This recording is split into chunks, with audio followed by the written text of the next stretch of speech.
हम पढ़ेंगे अब D and F block elements. देख लो, ध्यान दे लो, D and F block elements. ठीक है, ये यूनिट का नाम है, 7 नंबर की तुम्हारी ये आएगी। तो सबसे पहले हम इसमें पढ़ेंगे डी ब्लॉक एलिमेंट्स कौन से होंगे। ठीक है, सबसे पहले क्या पढ़ेंगे, डी ब्लॉक एलिमेंट्स। जैसे कि हमें पता है डी ब्लॉक एलिमेंट्स या एस ब्लॉक एलिमेंट या पी ब्लॉक एलिमेंट या एफ ब्लॉक एलिमेंट्स कैसे पता चलता है हमें, जिस एलिमेंट का लास्ट इलेक्ट्रॉन जिस भी ऑर्बिटल में जाएगा वो उसी ब्लॉक का होगा। जिस एलिमेंट का लास्ट इलेक्ट्रॉन एस में गया वो एस ब्लॉक हो गया, जिसका लास्ट डी में गया वो डी हो गया, जिसका पी में गया वो पी हो गया। जैसे एग्जांपल ले लिया, स्कैंडियम एक एलिमेंट है, 21 इसका एटॉमिक नंबर है। इसका एटॉमिक नंबर कितना है, 21। तो क्या लिखेंगे इसकी configuration, 1s2 2s2 2p6 3s2 3p6 4s2 and कितने हुए 21 भरने दे, 10 2 12 6 18 2 20 और एक। ठीक है, स्कैंडियम 21 एटॉमिक नंबर होता है।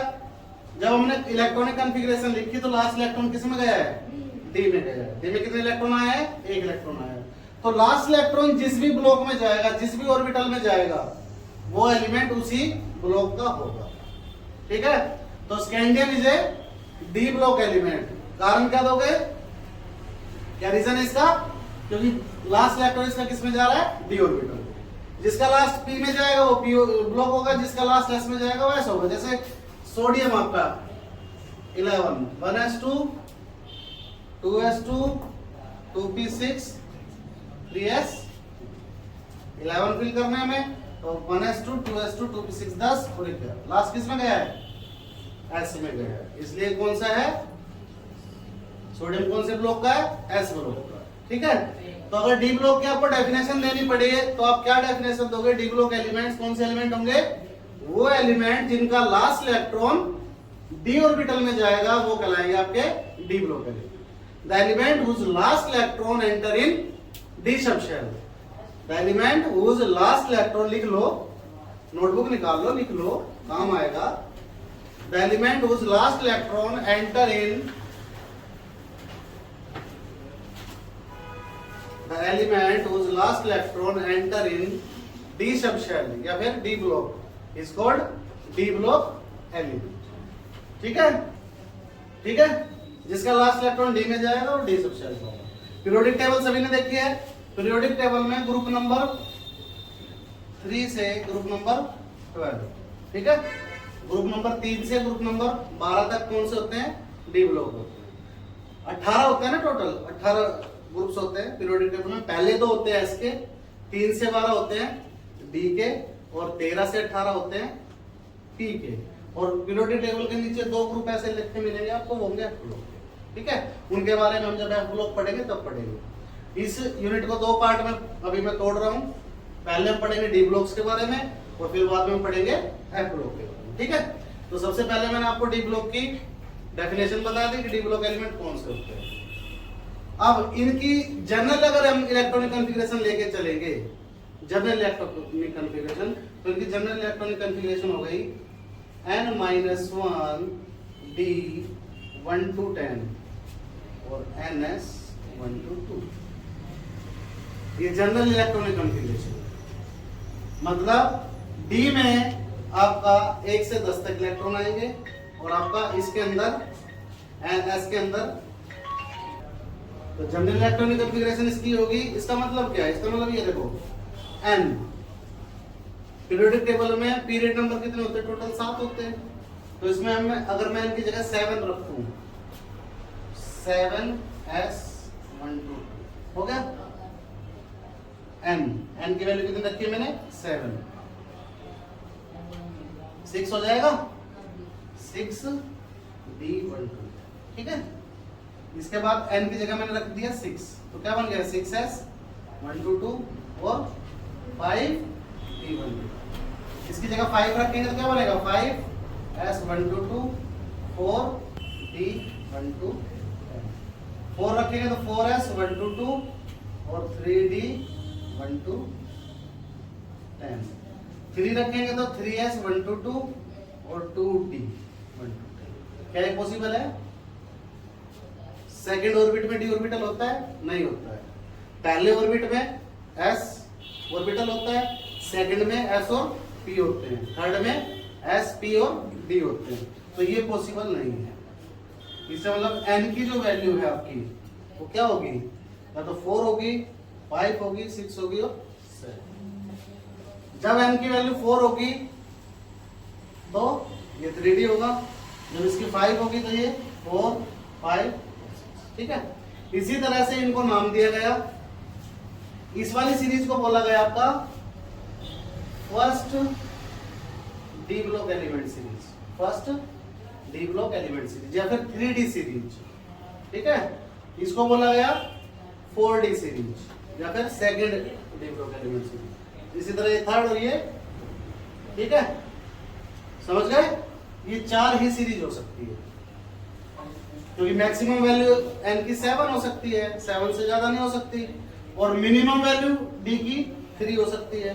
तो ये 4 सीरीज हो गई जो डी ब्लॉक एलिमेंट, ठीक है भाई। अब डी ब्लॉक एलिमेंट का जो दूसरा नाम होगा उस पर बात करते हैं। D block elements are also called transition elements, ठीक है। डी ब्लॉक एलिमेंट का ही दूसरा नाम ट्रांजिशन एलिमेंट है। क्यों है? क्योंकि पीरियोडिक टेबल में एक तरफ s होते हैं, एक तरफ p होते हैं, d उनके बीच में होते हैं। तो d की एलिमेंट की जो प्रॉपर्टीज है वो s ब्लॉक से भी मिलती है और p ब्लॉक से भी मिलती है, उनके बीच में वेरी करती है, उनके बीच में ट्रांजिट करती है, इसलिए हम इनको बोलते हैं ट्रांजिशन एलिमेंट। बस इसके अंदर एक छोटा सा ट्विस्ट है। इसकी जनरल कॉन्फ़िगरेशन क्या थी? डी ब्लॉक की ये थी। ट्रांजिशन एलिमेंट की जनरल कॉन्फ़िगरेशन होगी n-1 d 1 to 10, 1 to 9 हो जाएगा 10 की जगह, और ns 1 to 2। ये चेंज आया समझ में? क्या चेंज है? डी वाले में और ट्रांजिशन में क्या है? 1 to 10, 1 to, जिसके डी में 9 इलेक्ट्रॉन तक आ जाएंगे वो ट्रांजिशन होगा और वो डी ब्लॉक भी होगा। जिसके डी में 10 इलेक्ट्रॉन्स आ जाएंगे वो सिर्फ डी ब्लॉक एलिमेंट होगा, ट्रांजिशन नहीं होगा। ट्रांजिशन एलिमेंट की ये खास बात है कि उसमें डी ऑर्बिटल जो है वो फुली फिल्ड नहीं होगा। फुली फिल्ड कब होगा? जब डी में 10 इलेक्ट्रॉन आ जाएंगे। डी में मैक्सिमम 10 आते हैं, 10 आते फुली फिल्ड हो जाएगा, तब वो ट्रांजिशन एलिमेंट नहीं है, ठीक है। ये दोनों की जनरल इलेक्ट्रॉनिक कॉन्फ़िगरेशन है, इसको लिख लो आप लोग। तो इसी के ऊपर एक क्वेश्चन आया हुआ है, वो क्वेश्चन और देख लेते हैं क्या है। क्वेश्चन ये है कि why zinc is not considered as the transition element. Zinc को ट्रांजिशन एलिमेंट कंसीडर नहीं करते हैं, क्यों? जिंक का एटॉमिक नंबर होता है 30। जब हम इसकी इलेक्ट्रॉनिक कॉन्फ़िगरेशन लिखेंगे तो क्या आएगी? 1s2, 2s2, 2p6, 3s2, 3p6, 4s2 and 3d10. Zinc is not considered as the transition element. Why? क्या बताया था मैंने? ट्रांजिशन एलिमेंट कौन से होते हैं? जिनके डी के अंदर 1 से 9 तक इलेक्ट्रॉन आते हैं। जिंक के लास्ट में कितने इलेक्ट्रॉन आ रहे हैं? 10 आ रहे हैं, ठीक है। तो जिंक डी ब्लॉक एलिमेंट तो है, लास्ट इलेक्ट्रॉन डी में जा रहा है, बट ये ट्रांजिशन एलिमेंट नहीं है, ना इसकी नॉर्मल स्टेट में ना इसकी ऑक्सीडेशन स्टेट में। ऑक्सीडेशन स्टेट क्या? जिंक पे कितना चार्ज आता है? +2। 2 इलेक्ट्रॉन अगर वो रिलीज करेगा तो भी 4s में से करेगा, 3d10 ही रहेगा। तो अगर ये क्वेश्चन आ जाए कि why zinc is not considered as a transition element, तो क्या रीजन दोगे?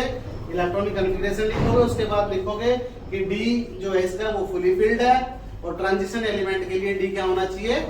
पार्शियली फिल्ड होना चाहिए, फुली फिल्ड नहीं होना चाहिए। That's why zinc is not considered as the transition. इसी तरह एक एग्जांपल और बता रहा हूं। 11th में तुम्हें बताया गया होगा कि 2 एक्सेप्शनल इलेक्ट्रॉनिक कॉन्फ़िगरेशन है, क्रोमियम और कॉपर की, ठीक है। उसमें से कॉपर की मैं बात कर रहा हूँ, copper 29। Electronic configuration 1s2, 2s2, 2p6, 3s2, 3p6, 4s1 और 3d10, ये आती है उसकी। जब इसको हम Cu पॉजिटिव 2 करेंगे आयनिक स्टेट में, कॉपर +2 चार्ज दिखाता है, तो 2 इलेक्ट्रॉन कहां से जाएंगे? एक तो 4s में से गया, एक और निकालना है, तो सबसे पहले इलेक्ट्रॉन 4s में से निकलेगा, जितने भी निकालने हैं। अब इसमें 2 निकालने थे तो दोनों 4s में से गए, इसमें भी 2 निकालने, बट इसमें 4s में है कितना? एक ही है, तो दूसरा कहां से लेगा? वो दूसरा यहां से लेगा, तो ये हो जाएगा 4s0 और 3d9। तो क्या ये ट्रांजिशन है? ठीक है, इसलिए जिंक का क्वेश्चन आएगा कि zinc is not considered as transition. Reason पता चल गया? कोई डाउट है? क्वेश्चन आ गया समझ में? तो ट्रांजिशन और डी ब्लॉक में फर्क समझ आ गया? जिसका डी पार्शियली फील्ड होगा वो ट्रांजिशन होगा, डी ब्लॉक भी होगा, बट जिसका डी फुली फील्ड है वो ओनली डी ब्लॉक होगा, ट्रांजिशन नहीं होगा। क्लियर बात? अब आगे देखो चलते हैं। कुछ डी ब्लॉक एलिमेंट ऐसे हैं जो कॉइन बनाने के काम आते हैं, इसलिए हम उनको कॉइन्स मेटल भी बोलते हैं। जैसे कॉपर हो गया, आयरन हो गया, है ना, कॉइन बनाने के काम आते हैं, इसलिए हम इनको कॉइन्स मेटल भी बोलते हैं। अब इनकी फिजिकल प्रॉपर्टीज शुरू होंगी, उस पे ध्यान देना। पहले फिजिकल ट्रेंड है, फिर केमिकल। तो सबसे पहले इसका फिजिकल ट्रेंड में आता है एटॉमिक साइज। एटॉमिक साइज कह लो या एटॉमिक रेडियाई कह लो, बात वही है। ठीक है, कहीं किसी बुक में आपको एटॉमिक रेडियाई करके मिलेगा, कहीं पे एटॉमिक साइज करके मिलेगा, तो उसके बारे में समझाएगा। ये इस डी ब्लॉक के अंदर मेनली 2 फंडे चलेंगे, पेयर्ड अनपेयर्ड का, और एक ये जो मैं बताना चाह रहा हूं। ठीक है, तो इससे शुरू करते हैं एटॉमिक साइज का। तो पहले फर्स्ट ट्रांजिशन सीरीज लेते हैं।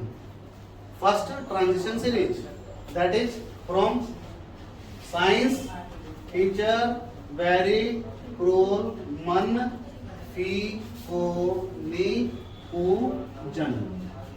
जिंक आपका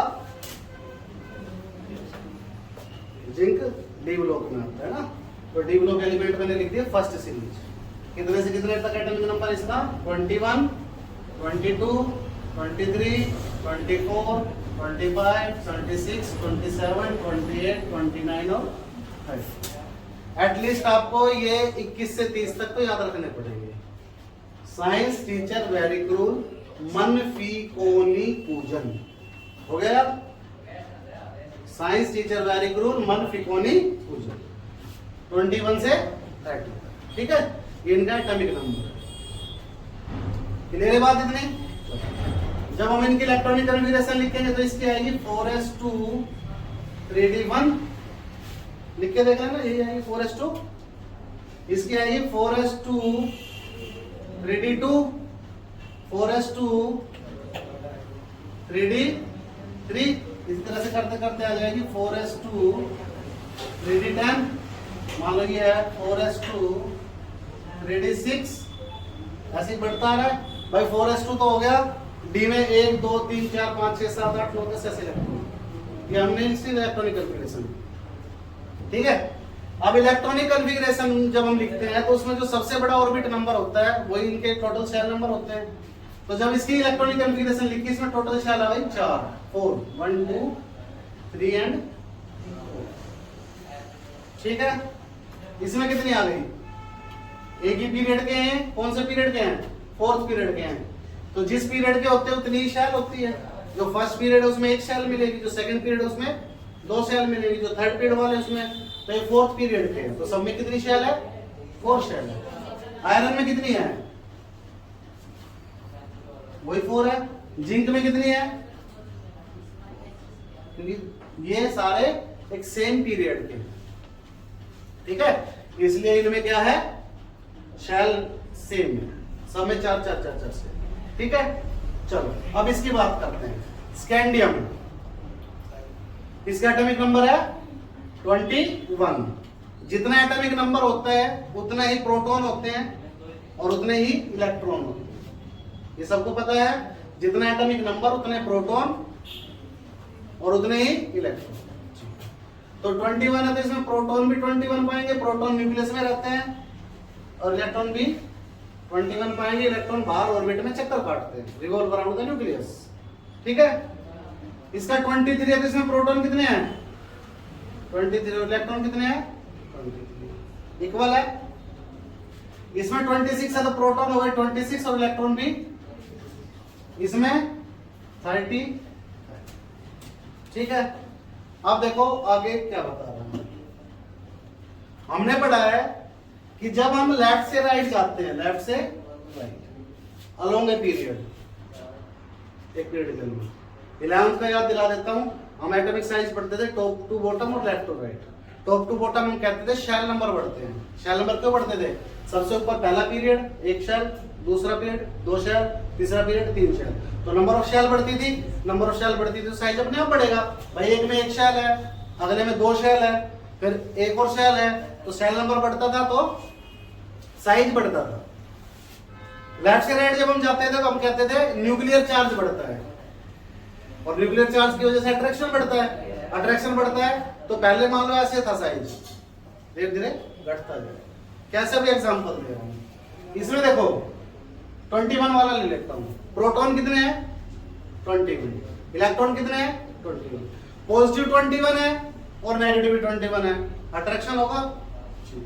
उसके बाद अगले में एक एक और बढ़ गया, 22 पॉजिटिव और 22 नेगेटिव, उससे अगले में एक और बढ़ गया। तो जैसे जैसे पॉजिटिव बढ़े वैसे वैसे नेगेटिव बढ़े और वैसे वैसे उनमें अट्रैक्शन बढ़ता चला गया।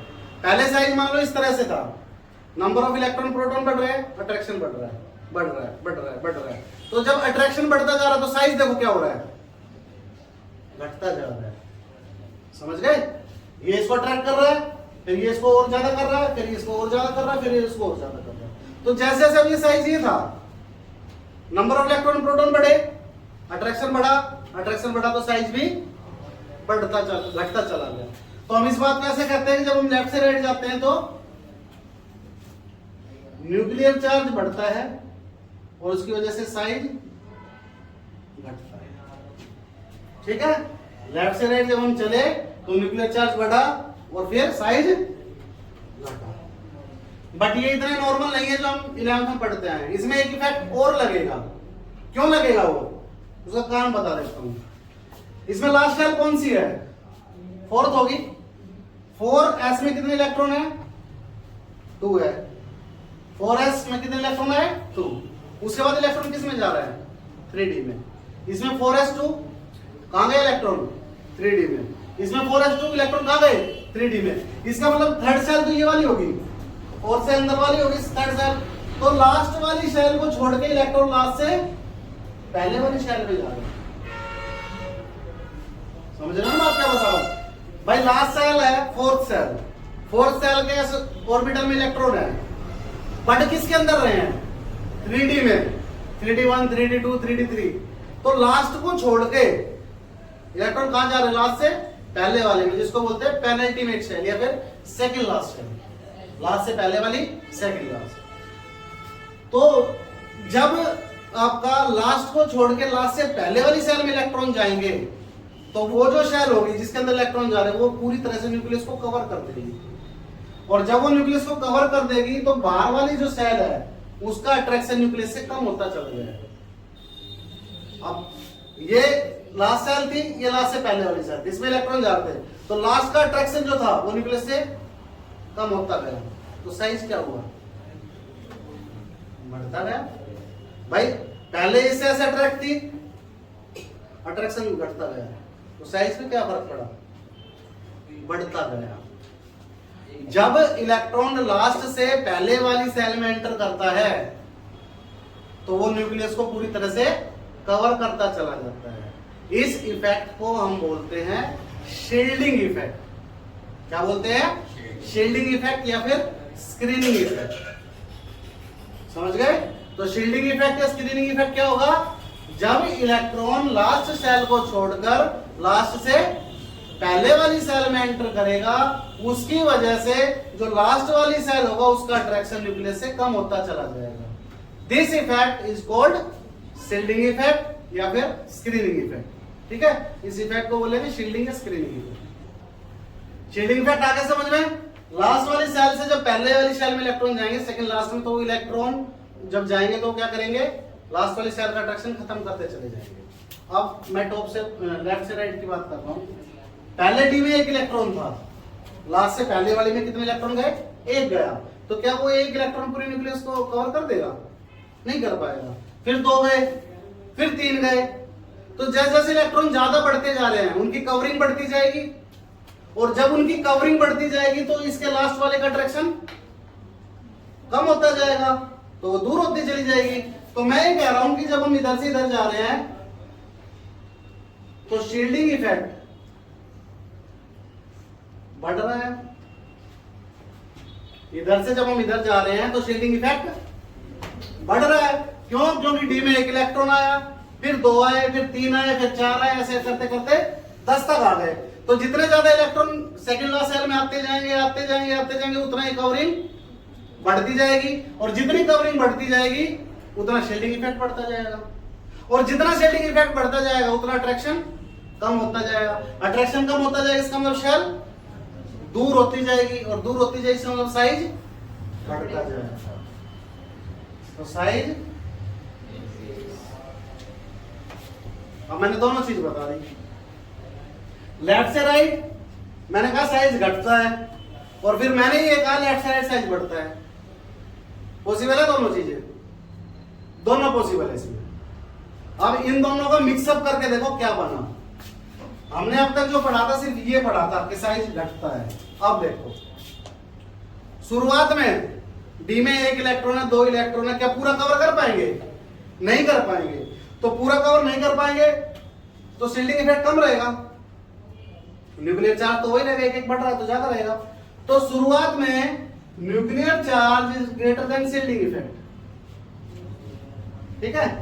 मिड में जाके nuclear charge is counter balance bye shielding effect, mid में जाके nuclear charge is counter balance, मतलब इक्वल हो जाएगा शील्डिंग इफेक्ट में। और जब डी में एकदम 10 चले जाएंगे तो शील्डिंग इफेक्ट ग्रेटर हो जाएगा न्यूक्लियर चार्ज। अब यहां से देखो, न्यूक्लियर चार्ज ज्यादा है, शील्डिंग इफेक्ट कम है। न्यूक्लियर चार्ज बढ़ेगा तो साइज क्या होगा? घटेगा। इसलिए डी ब्लॉक एलिमेंट का साइज पहले डिक्रीज होता है, मिड में जाके साइज को घटाने वाला और साइज को बढ़ाने वाला दोनों बराबर हो गए हैं, तो ना तो साइज घटेगा ना तो साइज सेम हो, ठीक है। एंड एट लास्ट साइज को बढ़ाने वाला ज्यादा हो गया तो साइज, तो डी ब्लॉक एलिमेंट का जो एटॉमिक साइज का ट्रेंड है वो आपका ये रहेगा। आप बताओगे इसमें दोनों चीजें कि जो डी ब्लॉक एलिमेंट है उसमें दोनों इफेक्ट काम करते हैं, कौन कौन से? शील्डिंग इफेक्ट भी और न्यूक्लियर चार्ज भी। दोनों ही लेफ्ट से राइट, दोनों ही इफेक्ट लेफ्ट से राइट बढ़ते हैं, बट एक बढ़ता है तो साइज घटता है और एक बढ़ता है साइज बढ़ता है। तो जब हम लेफ्ट से राइट चलेंगे तो शुरू में nuclear charge counter greater than shielding effect, size decrease होगा, मिड में जाके सेम होगा और लास्ट में जाके इंक्रीज करेगा। तो फाइनली जो आपका बनेगा वो ये, ठीक है। अगला टॉपिक आता है तुम्हारा मेल्टिंग एंड बॉइलिंग पॉइंट, ठीक है। Melting point and boiling. तो देखो जैसे मैंने बताया कि D and F block element में एक ही ट्रेंड है जो आगे अब आपका काम करेगा, उस ट्रेंड को दिमाग में बैठा लेना, वही आपको आगे ले जाएगा। अगर कोई क्वेश्चन आ जाए पेपर में उसका आंसर ना भी पता हो तो इस ट्रेंड को बिठा दोगे तो 1 नंबर मिल जाएगा, 2 नंबर का रहेगा। सिंपल सी चीज बता रहा हूं, मेल्टिंग और बॉइलिंग पॉइंट। तो मैंने अभी बताया था तुम्हें एक सीरीज याद कर लो, कौन सी? 3D series, first transition series. कौन सी थी? Science teacher very rule non frequently पूछन, ठीक है, वो सीरीज लिख रहा हूं।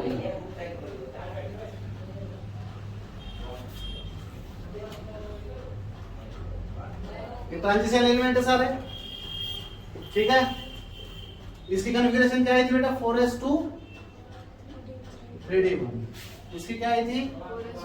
4s2 3d, करते करते करते 4s2 3d 9, 4s1 3d 10, ये आई थी ना। ठीक, अब देखो मैं इसको ग्राफ से समझा रहा हूँ। सबसे पहले स्कैंडियम, फिर titanium, vanadium, chromium, manganese, iron, cobalt, निकल, कॉपर। ट्रांजिशन जिंक नहीं दिया मैंने क्योंकि वो डी ब्लॉक में आ जाता है, कॉपर तक होती है ट्रांजिशन। एक फंडा बता रहा हूं वो दिमाग में रखना है, जैसे जैसे नंबर ऑफ अनपेयर्ड इलेक्ट्रॉन बढ़ेंगे, जैसे जैसे नंबर ऑफ अनपेयर्ड इलेक्ट्रॉन बढ़ेंगे, मेल्टिंग और बॉइलिंग पॉइंट बढ़ेगा। आई बात समझ? जैसे जैसे नंबर ऑफ अनपेयर्ड इलेक्ट्रॉन बढ़ेंगे, अनपेयर्ड इलेक्ट्रॉन, तो क्या होगा? मेल्टिंग और बॉइलिंग पॉइंट बढ़ेगा। जैसे जैसे इलेक्ट्रॉन फिर पेयर होते चले जाएंगे, मेल्टिंग और बॉइलिंग पॉइंट डिक्रीज होता चला जाएगा। यहां देखो कितने इलेक्ट्रॉन है डी में, बी में कितने सब ऑर्बिटल होते हैं? 5 डब्बे, 5 होते हैं। एक अनपेयर है, उससे अगले में 2 अनपेयर है, उससे अगले में 3 अनपेयर है। नंबर ऑफ अनपेयर इलेक्ट्रॉन बढ़ रहे हैं। अभी मैंने क्या बताया? नंबर ऑफ अनपेयर इलेक्ट्रॉन बढ़ेंगे, बढ़ेगा।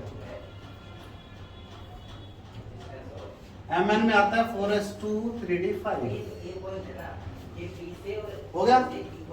आयरन में आता है 4s2 3d6। अब 6 आ गए, 6 आ गए तो एक पेयर हो गया, ठीक है। बंद कर लो यार एक बार। तो Mn में क्या है? एग्जैक्टली हाफ फील्ड है। उसके बाद देखो d6, 6 हुआ मतलब भाई डी में ऐसे होता है ना, 1 इलेक्ट्रॉन है, एक अनपेयर्ड है, फिर 2 आए, 2 अनपेयर्ड हो गए, 3 4 5 अनपेयर्ड हो गए। जैसे ही डी में 6 आया, अनपेयर्ड 5 थे, अब देखना कितने अनपेयर्ड बच गए? 4 ही बच गए। इसका मतलब अनपेयर्ड घट गया। इससे अगले में आएगा 3d7, तो क्या होगा? एक और पेयर हो जाएगा। तो मैंने क्या बताया था कि जैसे जैसे पेयर होंगे वैसे वैसे, यही फंडा बताया था। जैसे जैसे नंबर ऑफ अनपेयर्ड इलेक्ट्रॉन बढ़ेंगे, मेल्टिंग बॉइलिंग पॉइंट बढ़ेगा। जैसे जैसे इलेक्ट्रॉन पेयर होते चले जाएंगे, वैसे वैसे डिक्रीज होता चला जाएगा। बट आपको लगता है कि इतनी आसानी से हो जाएगा? एटॉमिक साइज इतनी आसानी से नहीं होती है, कैसे हो जाएगा? इनऑर्गेनिक का दूसरा नाम ही एक्सेप्शन है। आप ऑर्गेनिक अच्छे से कर सकते हो, फिजिकल अच्छे से करो, इनऑर्गेनिक में हर पॉइंट पे एक्सेप्शन आ जाएगा कि भाई इसका एक्सेप्शन है। अब इसमें क्या एक्सेप्शन आएगा? इसमें एक्सेप्शन ये आएगा, there is a dip in the melting point of Mn। Mn का मेल्टिंग पॉइंट होना चाहिए यहाँ, बट Mn का मेल्टिंग पॉइंट होगा यहाँ। इतना फर्क कैसे आया इसमें? इसका मतलब ये वाला गलत है। Mn का मेल्टिंग पॉइंट यहाँ है, कारण क्या है वो सुनो। There is a dip in melting point of Mn because of its exactly half-filled electronic configuration, and according to Hund's rule, half-filled and fully filled orbitals are most stable. Hund's rule पढ़ा था 11th में। Hund's rule ने ये कहा था कि half field और fully filled orbital ज्यादा स्टेबल होते हैं। तो इसके डी में कितने इलेक्ट्रॉन हैं? 5 इलेक्ट्रॉन, मतलब एग्जैक्टली हाफ हो गया। डी फुल कितने में होता है? 10 में होता है, और हाफ कितने में होगा? 5 में होगा। तो इसकी एग्जैक्टली हाफ फील्ड कॉन्फ़िगरेशन होने की वजह से इसके इलेक्ट्रॉन ऐसे बिहेव करते हैं जैसे पेयर हो, क्योंकि स्टेबल हो जाएगा। हाफ फील्ड है तो स्टेबल हो जाएगा। अब स्टेबल हो जाएगा तो इसके इलेक्ट्रॉन ऐसे बिहेव करेंगे जैसे पेयर हो। इसके इलेक्ट्रॉन कैसे बिहेव करेंगे? पेयर हो, और पेयर होंगे तो मेल्टिंग पॉइंट कम है। That's why there is a dip in the melting point of Mn। इसलिए Mn के मेल्टिंग पॉइंट में डिप है। समझ आ गई बात? 2 चीज बताई इसमें मैंने। पहली चीज क्या बताई? जैसे जैसे नंबर ऑफ अनपेयर्ड इलेक्ट्रॉन बढ़ेंगे, मेल्टिंग पॉइंट बढ़ेगा। जैसे जैसे इलेक्ट्रॉन पेयर होंगे, मेल्टिंग पॉइंट घटेगा। ये बात दिमाग में बैठ गई? दूसरा पॉइंट बताया, there is a dip in melting point of Mn। Mn के मेल्टिंग पॉइंट में डिप है। क्यों है डिप? क्यों? उसका exactly half filled electronic configuration है, and according to Hund's rule half filled and fully filled orbitals are most stable. तो इसके इलेक्ट्रॉन ऐसे बिहेव करेंगे जैसे ये पेयर्ड हो, और अगर पेयर होगा तो मेल्टिंग पॉइंट। क्लियर है बात? सभी को डाउट क्लियर है?